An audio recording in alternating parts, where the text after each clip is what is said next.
DLC. So a new Zelda game and Metroid, although I'm pretty sure I'm going to be playing Metroid Prime 4 Beyond on my Super Nintendo Switch, but I'm sure we'll talk about that in a minute. But yeah, Zelda is at least one last big name hurrah for the original Switch, and I can't wait. Yes, I mean, I think long overdue to have Zelda herself kind of take front and center in this franchise and get some limelight and get some playability. And I think you make some great points there that I'll just underscore. One of which is one of the downsides for me, or perceived downsides of the Switch sort of subsuming both sides of the Nintendo hardware market. When Switch, there used to be the sort of Game Boy side, in many handheld iterations. and home console. Exactly. And now the Switch was both, right? Because it could switch back and forth between two, except for the kinds that we sell you that can't switch. But I was always, I was a little sad thinking, these things that had sort of these franchise prongs, these branches of the franchise that had lived only in the handheld market are going to be kind of superfluous at this point, because it is the main console. And I love that Nintendo is like, no, we still make these what had been traditionally the handheld Zeldas, the Minish Caps, and games like you, Ryan, I really loved. In fact, some of my favorite Zeldas were those Zeldas. Oh, absolutely. Yeah.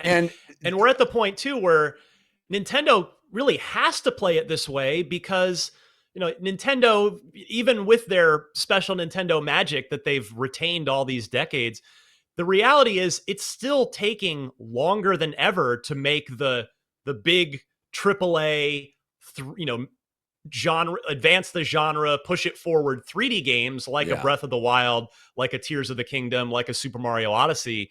So they need these smaller scale, sort of, like you said, they're kind of the old traditional handheld style Zelda that they need these games to fill gaps, right? Fill in the gaps. Yeah. Between the 6-7+ years it is between the big game, the real big boys. Yeah. I do think it's kind of magical, though, that they've found a way to make that type of game and retain some of that genre busting innovation that they found in the last two Zeldas. Because with The Legend of Zelda Echoes of Wisdom, which is the official title of the game that's coming out September 26th, they showed this really, I think, magical looking mechanic in the game where Zelda herself will be able to create objects, have this palette of objects that she can clone and create in the world and use to solve puzzles in the same way I think Tears of the Kingdom players, Breath of the Wild players were coming up with outside the box, emergent gameplay solutions to puzzles and problems. I think this is going to bring that in maybe a slightly simpler way, but I think a no less innovative way to this other kind of Zelda game. And I love that they managed to figure out a way to bring that new feeling in Zelda into this kind of game. Yeah, well said. Yeah. Christian, you and I talked a little bit midweek in our little Instagram stories post about how much we were both excited about this. And first of all, awesome to have Zelda as the protagonist finally. And I think the game, just the footage they showed, it looks like it's going to be really clever, really fun. And as Ryan pointed out, just a kind of a gorgeous aesthetic that they're leveraging for it as well.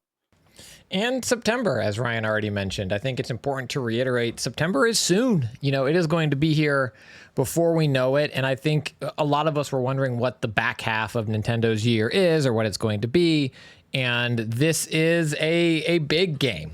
I mean, it feels a little weird to be like, oh, well, it's kind of this side story or whatever. To me, I think that this is perhaps one of the most important Zelda games of recent memory because it is providing a protagonist shift. And there are few franchises as big as The Legend of Zelda that pull off a protagonist shift well. Lost Legacy with Uncharted did it, but that was like kind of a little side story. Luigi gets Luigi's Mansion, which are great games, but not their kind of own thing. And this is a different protagonist in a mainline style feeling game, on Nintendo's console that has sold a bazillion of them. And I think this is going to has the possibility of being a very big game. And we talk a lot on this show, Jeff, about, what the Minecraft generation is. And I think that this hits on a lot of that also, of using your items in your thing to have creative problems, to solve and build things the way you want to do it.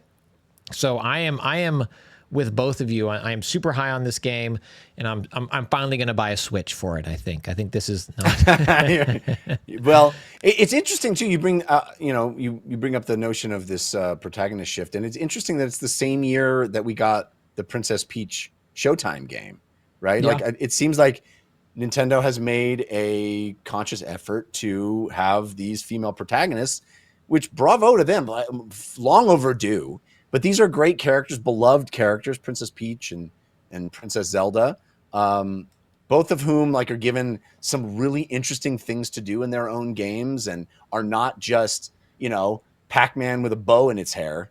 It really is a different way to engage in these fantasy worlds, and I think it's awesome. This was the game that I came away from the conference most jazzed about. It really does feel like there's going to be so many fun ways to solve problems. I hope it's not just stack tables to get higher up. I really feel like they're going to have much more interesting problems for me to figure out. But wait until I stack tables to get higher up and beat the game. Just beat the game. I mean, there's got to be something like that, right? Somebody's going to put together a run, and it's like, game's done quick. I beat it in 34 minutes only using tables, Like it's 78 tables. Yeah. Yeah. Well, yeah, the sort of social post factor because of the malleability, which Nintendo themselves is like, they said in the direct, like, oh yeah, it's no two player will have exactly the same experience. And yeah, Nintendo games are not necessarily known for having kind of viral potential for gameplay clips, but there will definitely be people doing crazy and unexpected things with this. I guess the Tears of the Kingdom did a great job of that. Showed that off, and so it's not like this hasn't been done before. But you make a great point too, Christian, about I hadn't even really considered the Minecraft generation aspect of it. Like this really will speak to that next generation of Nintendo gamers that sort of expects to be able to use objects to manipulate the world and in a way that we didn't grow up with. So that's a solid call out there. You can get the full audio version of this show by subscribing to the RSS feed, which you can find at dlcpod.com. And you can support the show on Patreon at patreon.com/dlcpod, where you will get ad-free versions of the show, video versions of the show on demand, and a whole bunch of extra content, like Wednesday's show, paid DLC, including spoiler chats, so much more. That's patreon.com/dlcpod.